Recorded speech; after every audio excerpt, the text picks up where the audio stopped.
Welcome back, everybody. We're here at the Ellen White Symposium, and I've gathered this group of fantastic-looking young people to talk about the relevance of Ellen White to young people in the church.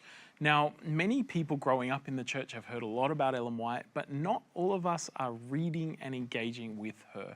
So we've just heard a fantastic presentation by Dr. Chantel Klingbeil about the relevance of Ellen White and why she still remains relevant. But we thought we'd gather some young people together to find out a little bit more about what they think. What are they feeling? What are they experiencing when it comes to Ellen White? So I'll introduce the panel. We've got Megan, who is a psychology student, Zoe, who is an education student, and Zoe and Megan work at the Adventist Heritage, which is in our South Pacific Division, the sort of organisation that looks after the archiving, the history of the church, and also Sunnyside, which is Ellen White's home that she stayed at while she lived in Australia. So welcome, guys. It's great to have you. On my left, we have Olivia, who is a law and psychology student, because one degree is never enough. Never. And you're also working part-time at Adventist Media, so you've got a very busy schedule, but we're very glad you could join us today. And Daniel Kubarek, my friend from Adelaide, South Australia, best place in the world, just a plug. You are a journalist by training and also a filmmaker, so we have a variety of experiences on the panel, and we're so glad to have you guys on today. In Chantel's presentation, she made this statement. She said that Ellen White, when you read her writings, it encourages you to enthusiasm, gives you enthusiasm. Has that been your experience? I might start with Megan and Zoe, if we can. Has that been your experience with Ellen White's writings? Do you think that's an accurate statement? I'll hand this over to Zoe. I haven't read her books as much, but I know Zoe's read a lot more. Yeah. So. Yeah, no, I am no expert on Ellen White's writings, but I engage with her writings pretty much daily, slowly working through the set of 4, like her main set.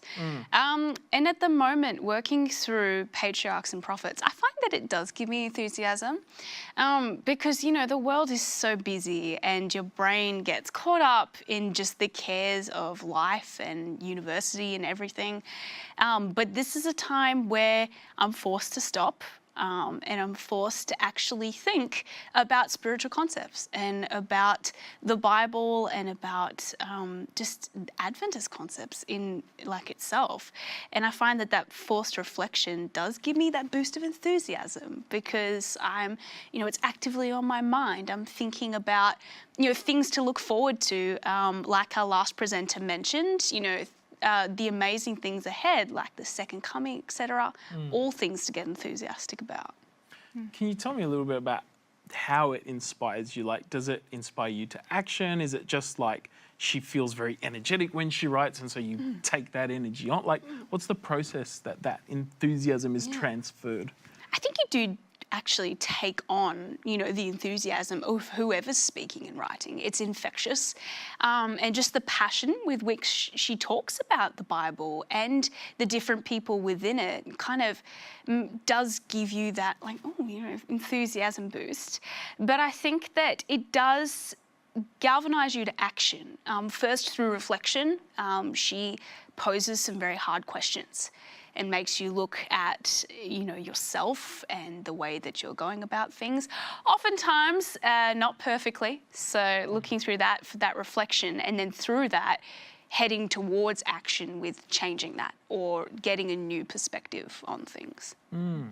Might start from this side now with just, it might be good to establish what's your perception of Ellen White? Like growing up, if you've grown up in the church, if you haven't, like, again, what was your first perception of Ellen White when you first encountered her, Daniel? Well, I'd say first perception would be, wow, this is so cool. We're so unique in this sense.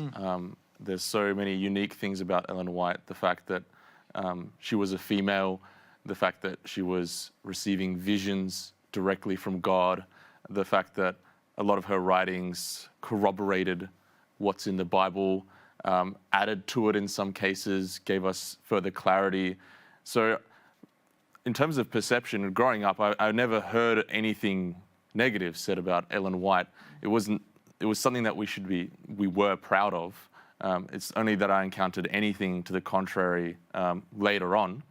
But yeah, I think it's very cool. Like, I mean, some of my early memories was, our family sitting down almost every night, spending family time reading great controversy. And there was a lot of cool stuff that came out of that. Olivia? I think one of my earliest memories of Ellen White was a little bit skeptical.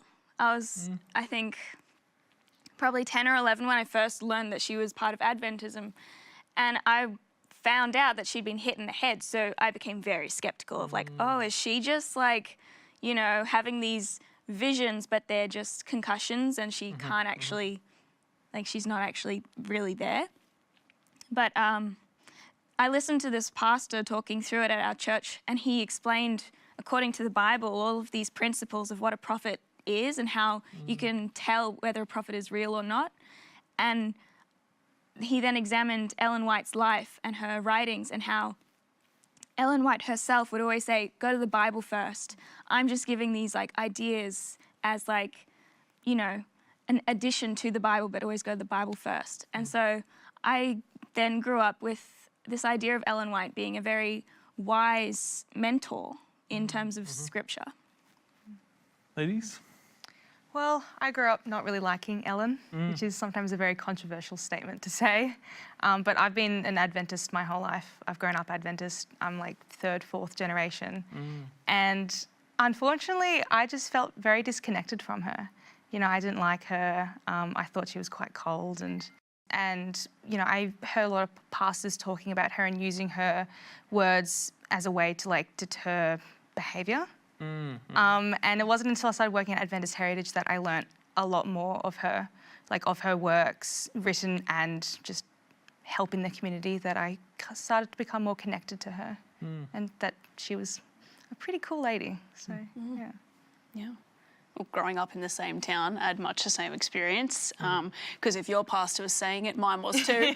And I think my very earliest memories of Ellen White were being a kid at church, climbing trees, going wild between Sabbath school and church, and having, some adults and older folk going, stop, you can't do that, and invoking the name of Ellen White to deter behaviour or to tell people off. And, you're a kid, you don't know who Ellen White is. It's just some abstract concept, this person.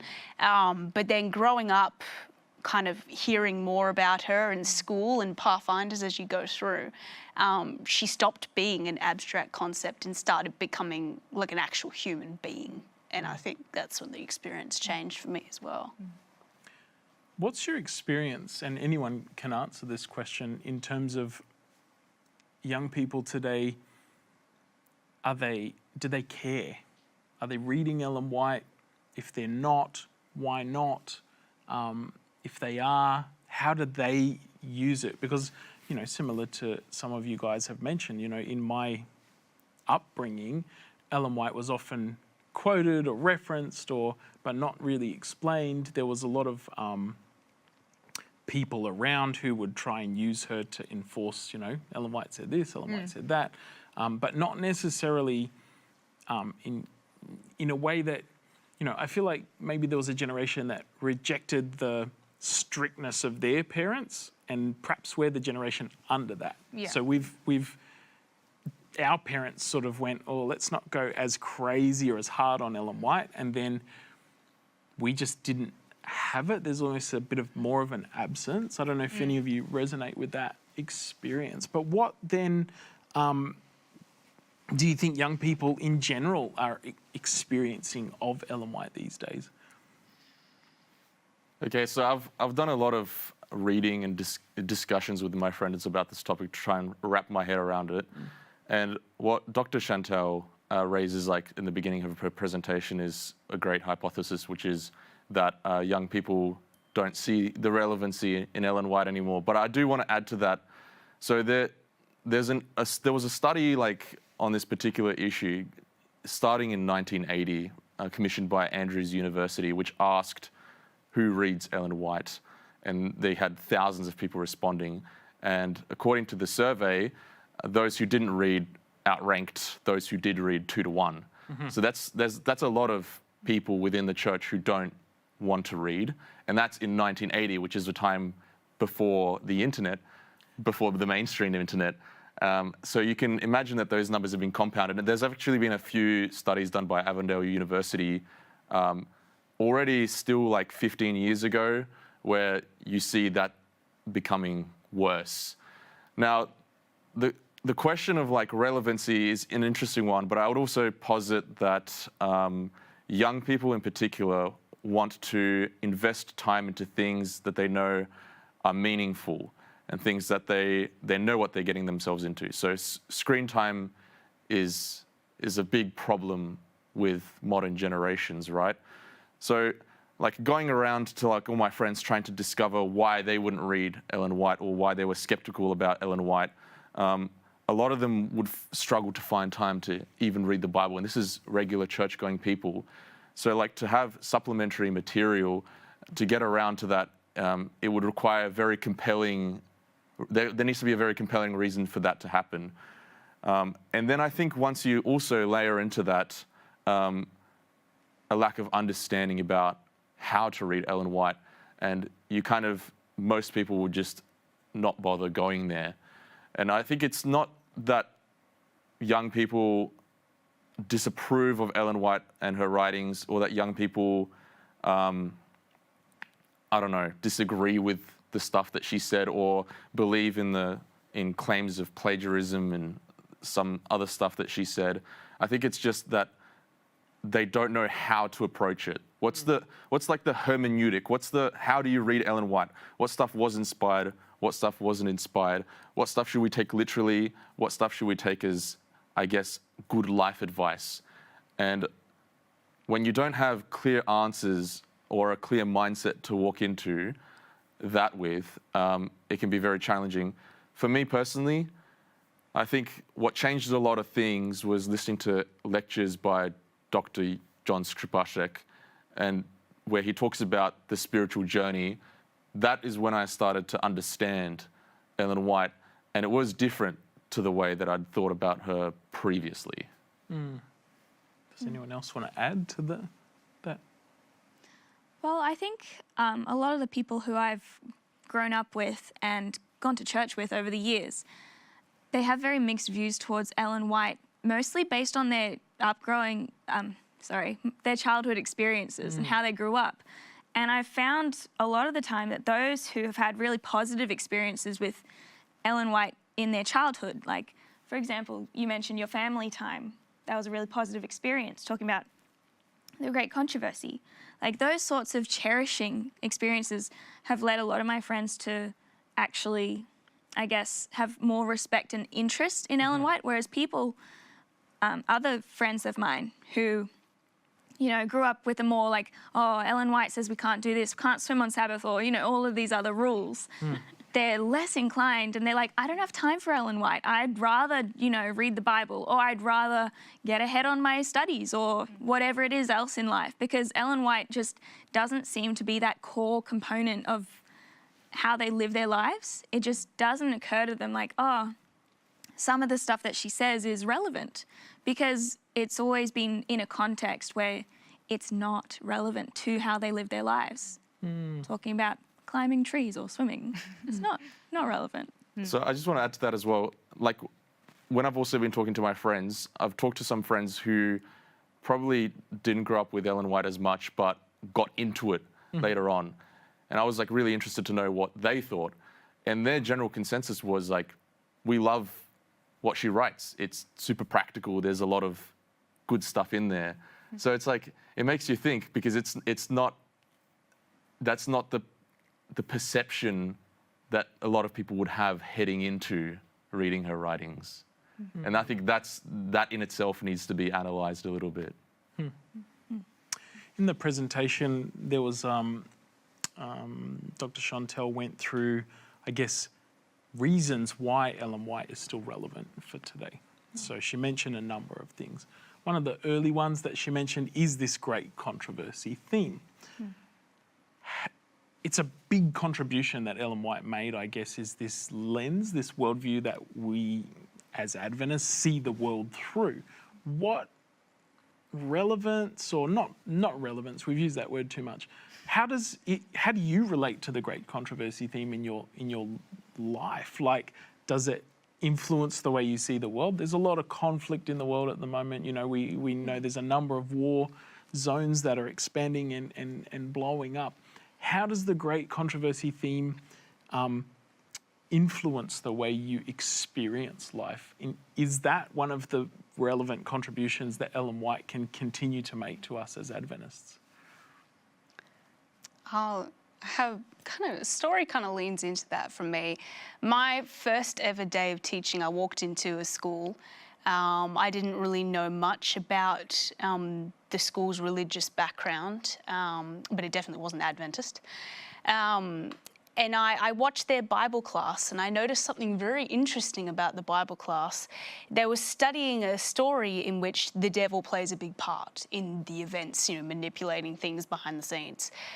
But not once was he ever brought up, and I was very confused. My supervisor teacher was an Adventist, and she said, oh, that's because they don't believe in the devil, like at all.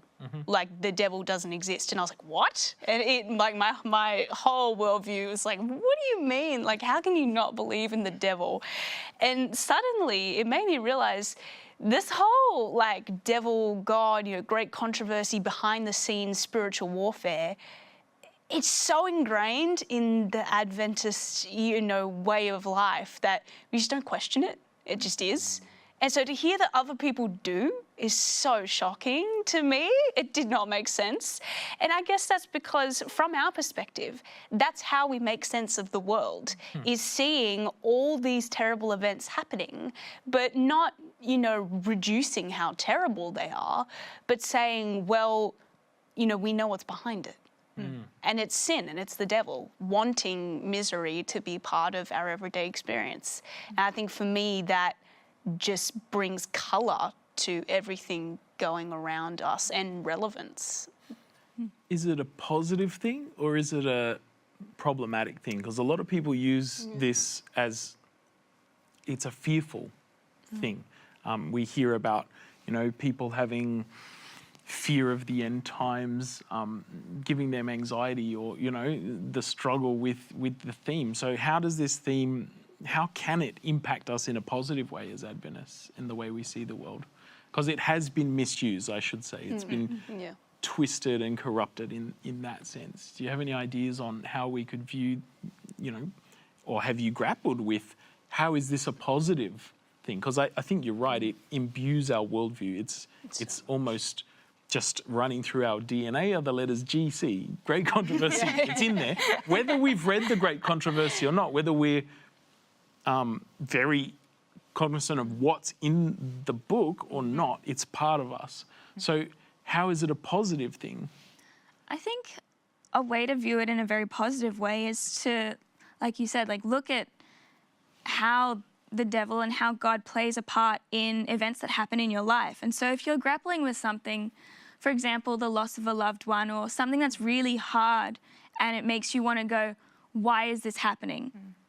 Having this idea of the great controversy that there is good and there is bad and they're both battling for your allegiance, it kind of gives you this peace of knowing like, oh, okay, so these bad things that have happened, it's all part of this dynamic in the world of trying to either make me doubt God or, you know, pursue other paths of life.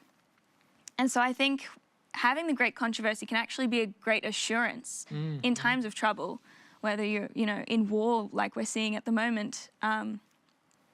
It can just give you a lot of peace in knowing like, oh, God is sovereign over all. He's in control and he's already defeated evil. And I think that's what people can sometimes forget about when, you know, this fear of the end times comes up. God's already defeated evil. He's already conquered. And sometimes that can be lost in translation. Well, there's an interesting point that you raised there, which is that Ellen White is very closely tied to this Adventist understanding of mission or why we're here or what there is going forward. And that's very good and very important, but then that's where the concern starts to come in when we don't understand Ellen White and we don't want to read her writings, because then what happens next? What happens to Seventh-day Adventism as a movement where it came from this foundation of Ellen White's visions and a lot of Ellen White's writings? What happens next? And also, if we want to bring about a better understanding of Ellen White, because you have to understand Ellen White before you can read her writings, at least some sort of foundational level. How do we bring about a change where people will be feeling inspired to read her writings? What will it take for that to happen? And I guess that's an open-ended question. Maybe you guys might have some ideas. I'm not trying to take over, Jared, but No, you're right. yeah. Well, if I can play devil's advocate for just a second, are we just adding complications on spiritual life? We've heard of the busyness of young people. It's hard already to read the Bible, to get engaged, to be on mission.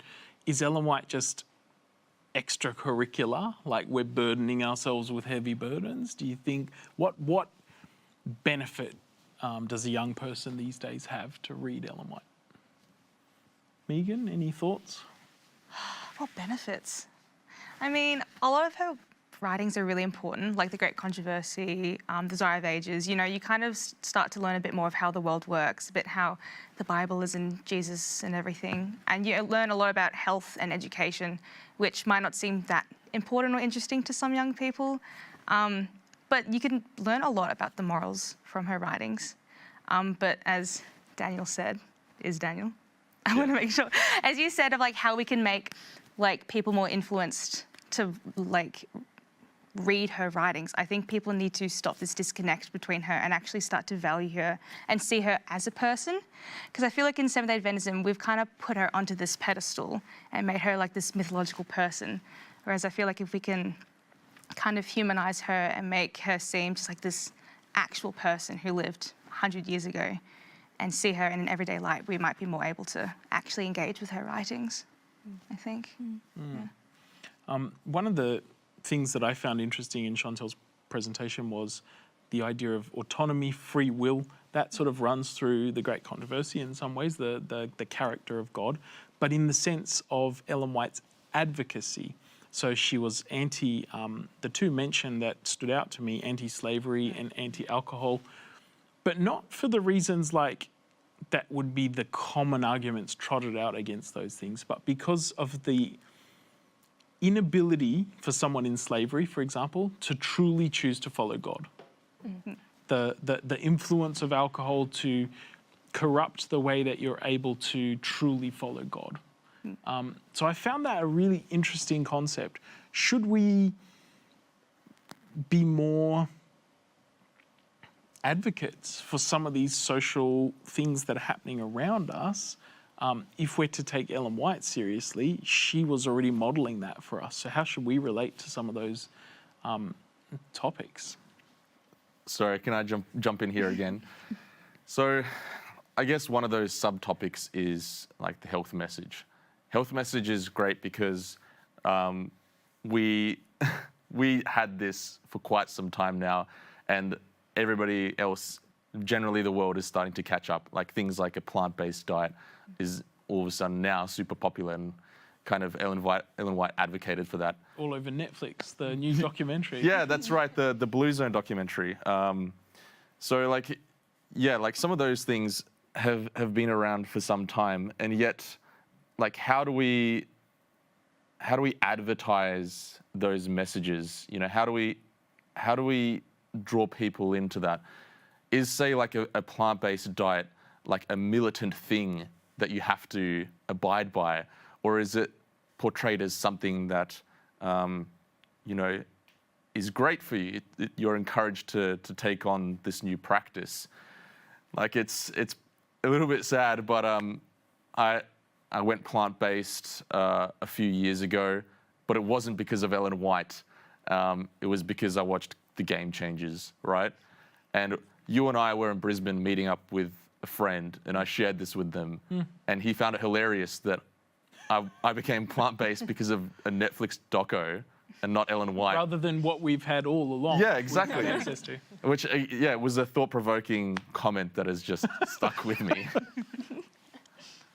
But yeah, the core theme was, I guess, like, how do we, like, just going back to some of those thoughts that you had about some of Ellen White's messages of encouragement and how they have been sort of distributed in the past.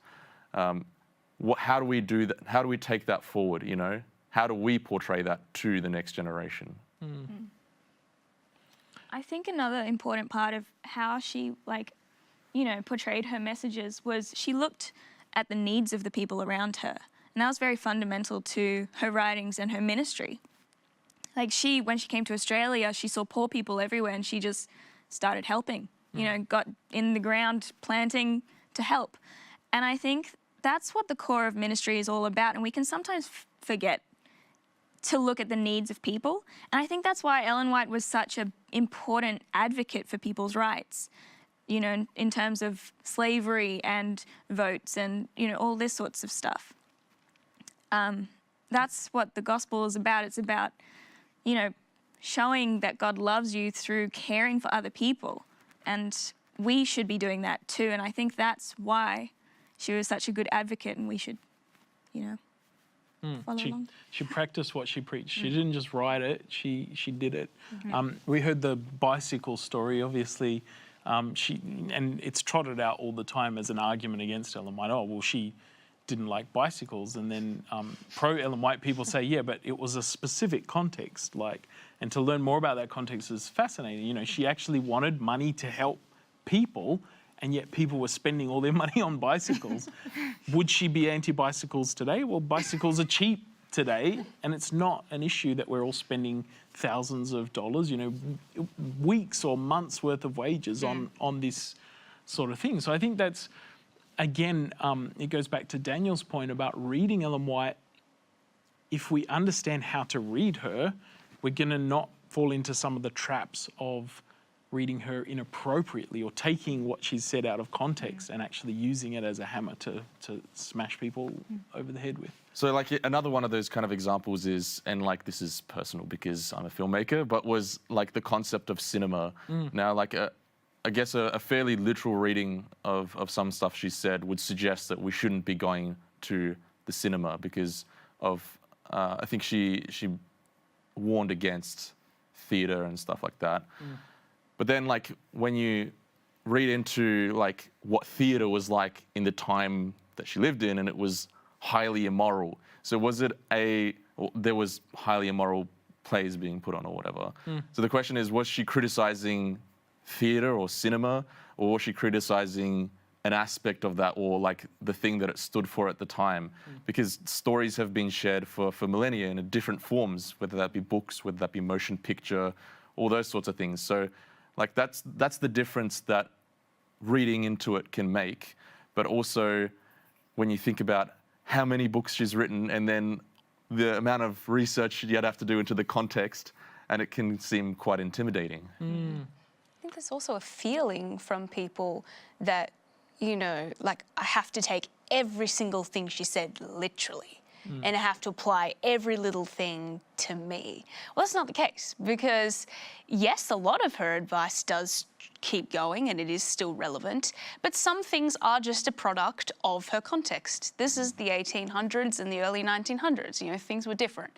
And so I think you have to be able to read her with your glasses on and to be able to see, yeah, what parts are relevant. Most of it is. But every now and then there is something which is going to be, you know, not quite right for our context because of the changes in our world.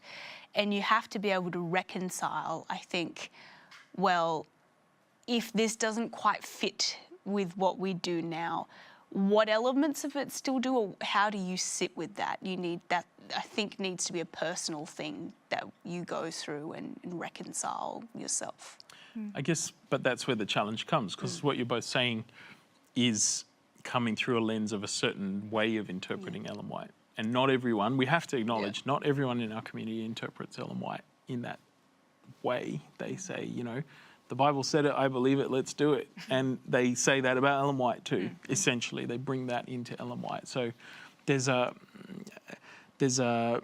almost a polarization that comes around methods of reading Ellen White and understanding Ellen White, which I think Daniel touched on earlier. And so I guess in this context, in this conversation, we're mostly going to come from a context of Ellen White was a human person who wrote well, wrote extensively. Some stuff was, that's where you get into the weeds.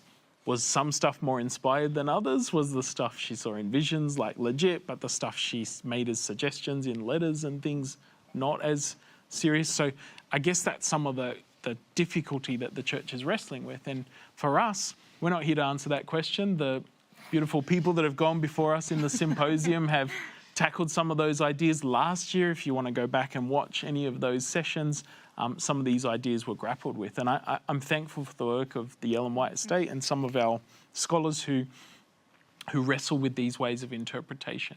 I guess we're all coming from a sense that what she said was great in principle. We respect Ellen White, but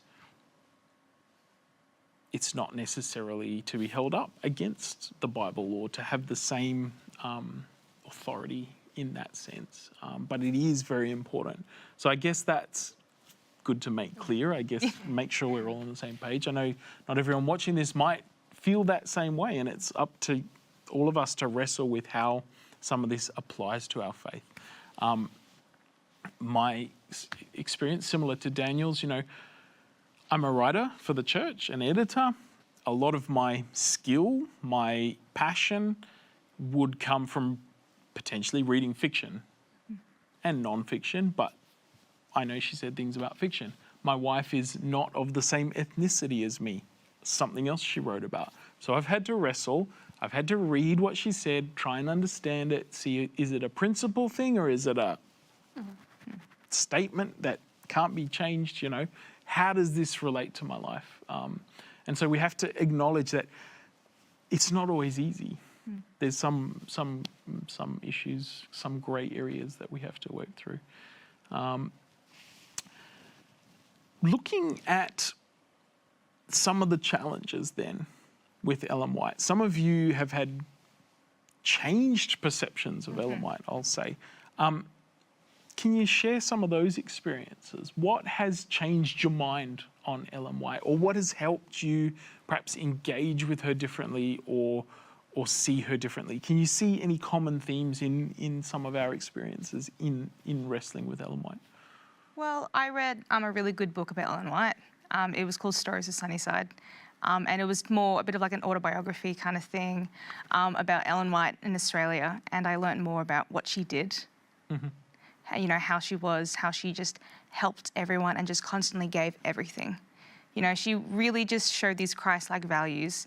And for me, that really helped in kind of understanding and coming to appreciate more. So, yeah. Zoe? Yeah, look, my perception of Ellen White didn't change for a long time because I don't know if this was an isolated experience. You guys might have had a different experience. But even though I grew up in a highly Adventist community and went to an Adventist school and now an Adventist university, no one talked about Ellen White ever. My entire time at school, I cannot think of one time where Ellen White was brought up. In the classroom, at chapel, anywhere. So there was no one to change my perspective about Ellen. And so one of the things I'm now passionate about at the Heritage Centre and getting to engage with young people in schools and through Sunnyside is actually putting the message out there about who she was so that other people who just don't know can have a positive perspective given. And so a lot of it was me having to choose to read her books and find out myself through that. But also I was lucky enough to have a very passionate Bible studies teacher once I hit later high school who shared some of the more positive aspects with me. But yeah, I'm not sure. Maybe your experience was different. I think it'd be cool. Maybe I would backtrack a little bit. I think our generation really engages with things where we feel understood, right? Okay. And you see in, let's say, advertising, brands will be almost a little bit self-referential and a bit cheeky in like how they portray themselves, and that really connects well with young people. And I'm not saying that should be the case in this subject.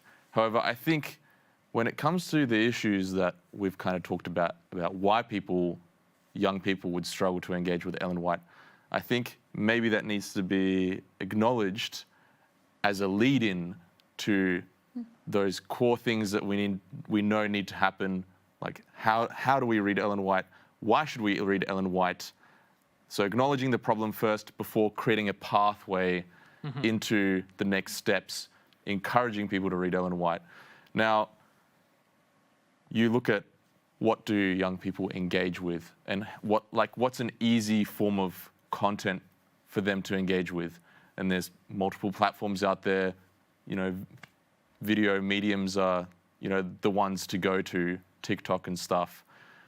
I would love if, as a church, we invested into something like this, in the future at some point. That would be very nice. And I think a lot of our friends and peers would find that very helpful. Just before you go, Olivia, you're stealing my thunder a little bit because we're going to get to what we can do about it. I'd like to finish in that space. Yeah. How can we practically actually do something? What are we doing at the moment? But just back to the experience. Chantel was saying, if Ellen White was around today, how would she engage? What would she be doing? She'd be on YouTube. That was what that's what I got out of the presentation. Ellen White would be speaking. She used the mediums and the methods that were available to her. And I think what you're saying is we're not contextualizing this conversation for young people. We're not training them, understanding how this works, and we're not going to the platforms and the methods. I mean, Ellen White is available digitally now. She's online. You can get all of her works. You can just search and you'll find what she said about any particular thing. But that doesn't address the problem that you've been talking about, Daniel, that we don't necessarily know how to use and interpret and apply the writings when we find them.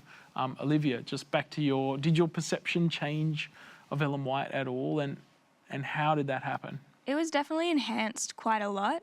Throughout primary to high school, nothing really changed. I was like, oh yeah, okay, we have a prophet. Not thinking too much about it until in year 10 we had a Bible assignment, year 9 or year 10, and we were studying like the Reformation. And our teacher actually got us to read the whole Great Controversy, abridged kid version. Wow. And, I was a book reader, love reading. And so I took on the challenge. I was like, yeah, I'm going to read this book. I got all the way through it and I was amazed by just like the complexity, but also the simplicity of her writings and the truth that I didn't know about until then about the church and our faith. And so my understanding of Ellen White really grew from that time on, when I had a lot more respect for her because she'd come out of the Reformation, her and the early church, and so she had this energy, this enthusiasm to share the truth. And so her writings were always aimed at expanding mission and growing faith in that way, which I have experienced since that time. And I think it's something that young people, especially this generation, seems to be very engaged with changing their world, like going out, doing mission trips, being active and putting, not just talking about the theory of belief and mission and church, but actually doing it. And it's interesting that perhaps because we don't read as much anymore, or for what's happened in the past to influence us about Ellen White, this generation isn't actually reading and engaging as much as they could be. And yet that generation was very much pushing mission. When Ellen White was young and her contemporaries were young, they were starting the church. They were advocating for temperance and slavery and all of these things. They were out there changing the world. And there's an opportunity perhaps to engage with young people in that space. But as we finish, you know, with some of the learnings that we've heard from our personal experiences, our stories, we'll go to all of you. What's something that you think, on a practical note, can help younger people, or you would like to see for younger people made available? How can we do it? For myself, I'll start so you guys can have some thinking time.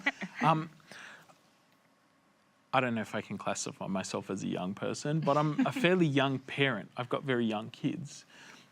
Daniel's comments at the beginning about the family worship, how did they incorporate Ellen White and that sort of thing. I haven't thought about incorporating Ellen White at all, and my kids are probably way too young to do that, but it's got me thinking.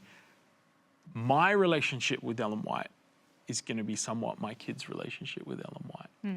I'll pass that influence on. So if I think Ellen White's important, how can I practically model that in my home so that my kids don't grow up with a negative aspect or anything else? Floor's yours, guys. What can we do practically? Where do we start? What are some things? Give us one, maybe one each. Oh, I guess I'm going Megan? first. I don't know. I think just for people to try and educate themselves more about her. You know, just because her works are so easily accessible doesn't mean they're engaging as well. I feel like we've got to find a way that they'll become interested in engaging with her stuff somehow. Zoe? I'd love to see the church do a bit of a review and look at where do we assume the knowledge of Ellen White is coming from, because I think there's a lot of assumption that they'll cover it somewhere before they hit 18, but like where are we meant to be covering it, and then where the gap is, giving out things there, whether it's books, Sabbath school lessons, DVDs, kids programs, whatever it is, filling the gap for me. Olivia? Something that one of my Bible study groups just started up recently at the beginning of the year was reading through Steps to Christ, just with a whole bunch of people who actually, had left church and come back, or didn't have a good positive relationship with Ellen White, or did, just a whole mixed bag, or even weren't Adventist. We just started reading her book together and then just asking questions about it, like, oh, what does everyone think? And just by, jumping in and talking about it, everyone's really grown and developed new understandings of Ellen White. And I think just jumping in and starting those connections with people to talk about it is a really positive way to, spread Ellen White and actually learn about her more. Well, I think I jumped the gun. Do you have I promise another I one? wasn't- You can have an extra one. I wasn't sneaking a peek at your notes, Jared. That's all right. I'd say probably just a personal kind of reflection. It's hardest when you start, and so in the beginning you might have to push yourself, but then, the good stuff will come once you become invested. So I think each and every one of us is on a journey. I was on a journey where we read Ellen White a lot growing up. Then I lost motivation along the way, but I've been trying to come back to that. During COVID, started picking up great controversy to reread it again. If each one of us finds the gems there, or finds value in doing that, then I think we will all find something great in the stuff she's written. Oh, very good. Well, thank you all for joining the conversation today. It's been a pleasure to hear from your perspectives and to wrestle with this idea of how we can make Ellen White more relevant to young people. I think she's got a lot of important things to say, wonderful things to say. I'm sure on the comments, if you're watching this on YouTube or wherever you are, you can also make your suggestions on how perhaps the church can wrestle with and get better at presenting and engaging with Ellen White. Thank you for joining us today. God bless.